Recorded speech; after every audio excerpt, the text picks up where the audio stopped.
பேங்க்ல லோன் வாங்கியிருக்கீங்களா? அப்போ உங்களுக்கு இது ஒரு குட் நியூஸ்.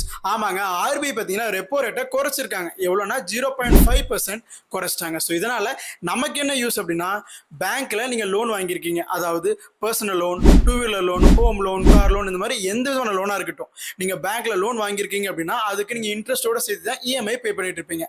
ஸோ அதுல அந்த இன்ட்ரெஸ்ட் பர்சன்டேஜ் அப்படிங்கிறது குறையும். ஸோ இதனால நமக்கு ரெண்டு பெனிஃபிட் ஏதாவது ஒன்று கிடைக்கும். என்னன்னு பார்த்தீங்கன்னா, உங்களுடைய டென்யூர் அப்படிங்கிறது குறைக்கலாம். நீங்க 2 இயர்ஸ் கட்டணும் அப்படின்னா 24 மந்த்ஸ், அதை குறைச்சி நீங்க ஒரு 18 மந்த்ஸ் கட்டினா போதும்.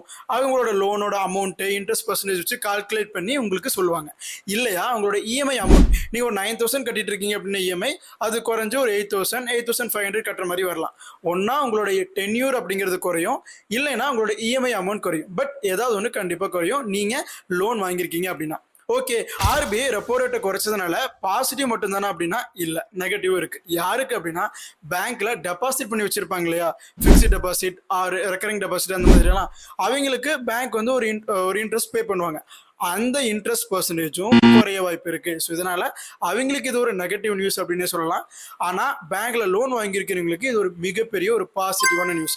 பட் ஆர்பிஐ ரெப்போ ரேட்டை குறைக்கிறதுக்கும் பேங்க்குக்கு நம்ம பே பண்ணக்கூடிய இன்ட்ரெஸ்ட் ரேட் குறையறதுக்கும் காரணம் என்ன அப்படின்னு நீங்க தெரிஞ்சுக்கணும் அப்படின்னா, நம்ம யூடியூப் சேனல்ல ஒரு கம்ப்ளீட்டான வீடியோ போஸ்ட் பண்ணியிருக்கோம். ஸோ கீழே லிங்க் இருக்கு, அதை கிளிக் பண்ணி கம்ப்ளீட்டா வாட்ச் பண்ணுங்க. இந்த மாதிரியான இன்ட்ரெஸ்டிங்கான ஜிகே பேட்ஸ்க்கு நம்ம ஜிகே பேட்சை ஃபாலோ பண்ணிக்கோங்க.